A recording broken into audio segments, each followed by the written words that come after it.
আমরা সবাই চাই আমাদের চুলটা যেন দ্রুত লম্বা হয়, ঘন হয়, কালো হয়, মাথা ভর্তি চুল হয়, বা চুল উঠে উঠে সিঁড়ি চওড়া হয়ে যায়, সেটা কিন্তু দূর হয়ে যাবে এই রেমেডি করে। চুলটা কিন্তু দ্রুত লম্বা ঘন কালো চুল পেতে হলে এই রেমেডি করে পুজোর আগে চুলটা দ্রুত লম্বা ঘন কালো হবে।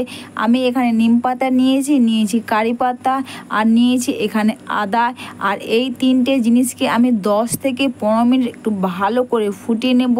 আর এই রেমেডি করে তোমাদের চুলটা এতটাই লম্বা ঘন কালো হবে যে তোমরা নিজেরাই অবাক হয়ে যাবে। আর এই তিনটাকে তোমরা অবশ্যই 15 মিনিট মতন ফুটিয়ে নেবে।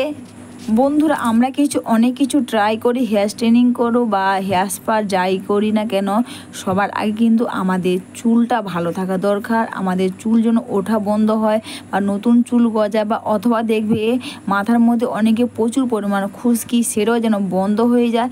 আর এই রেমেডি করে তোমাদের চুলটা দ্রুত লম্বা ঘন কালো হবে। মাথায় যে খুশকি সেটা কিন্তু দূর হয়ে যাবে। খুশকি যেন উকুন নিকি যে থাকে সেগুলো কিন্তু চলে যাবে।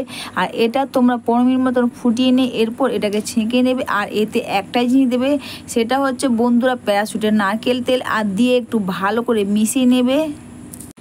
এরপর বন্ধু একটা স্প্রে বোতল নেবে, অথবা তোমরা চাইলে কটন প্যাড দিয়েও লাগাতে পারো। তো স্প্রে বোতলের মধ্যে তোমরা নিয়ে এটা ব্যবহার করতে পারবে। তোমাদের যেটা সুবিধা হয় তোমরা সেটাতেই লাগাবে।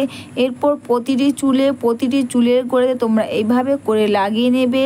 আর এটা কিন্তু আমাদের চুল ওঠাও তো বন্ধ হবে, মাথায় খুশকি দূর হবে। নিম পাতা এইভাবে যদি তোমরা লাগাও, দেখবে তোমাদের মাথার মধ্যে যদি উকুন নিকি থাকে বা খুশকি থাকে সেটা কিন্তু চলে যাবে।